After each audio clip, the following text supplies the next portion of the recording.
In New South Wales legislation, an auctioneer can bid once on behalf of the owners. It's known as a vendor's bid. If we exercise that right, we'll always clearly announce it, and you can take comfort in knowing it would only ever happen on one occasion and would be below the owner's reserve price. As a preference, however, we'd rather not utilise a vendor's bid, or will on occasion just use one to begin the auction in the absence of your bidding.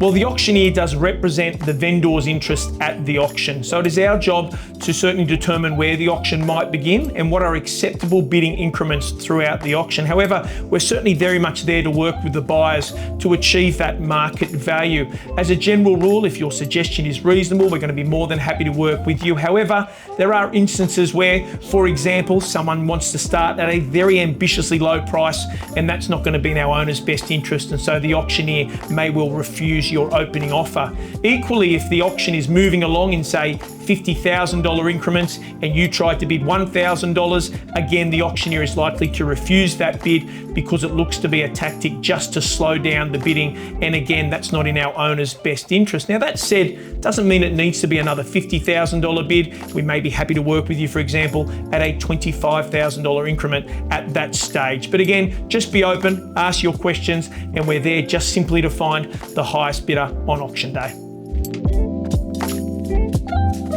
The reserve price is given to the auctioneer by the owners, and it outlines the lowest allowable price at which the auctioneer can sell the property at auction. Now, the good news is that the owners are able to adjust their reserve price during the auction if they wish. So what happens if you are the highest bidder but we haven't reached our owner's reserve price? Well, there are a couple of likely scenarios. The agent will submit your offer to the owner. If they find it acceptable, they may well adjust their reserve price, at which time they would come back out. We would announce that to the entire crowd, call the property on the market, and then if there's no further bidding, it would be sold to you.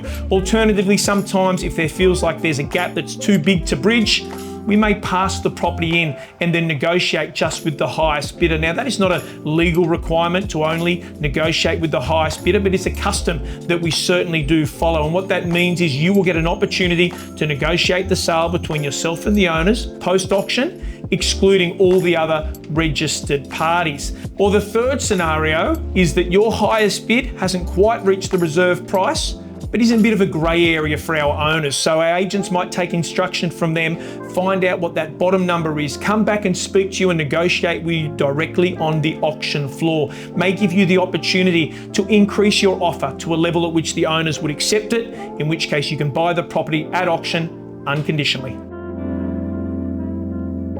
There are many different bidding strategies. I personally believe in bidding early and bidding often. When you bid first, you let the other bidders know that you're serious, that you mean business, that you are here to own the property today. It shows great intent in what it is that you are here to do. Equally, if you bid first and nobody else bids behind you, you're going to be in the box seat to negotiate the sale directly between yourselves and the owners.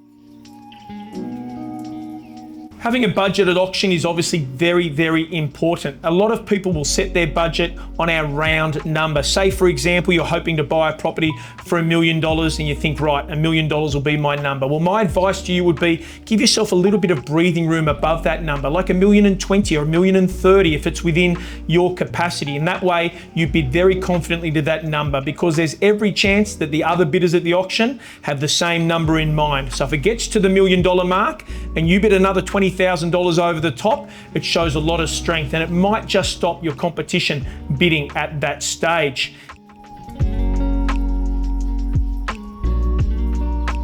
There is no legal requirement for the terms on the market to be used before selling a property at auction. However, the auctioneer is always going to make it very clear when a property is going to be sold. There are some people that come to auction with the strategy of not bidding until they know that the property is on the market. I would suggest that can be quite counterproductive, because our owners are going to make a decision to sell their property based on the feeling they've achieved market value. So having all of our registered bidders participate in good faith is what is invariably going to result in the property being sold on the day and increase your chances of owning that home.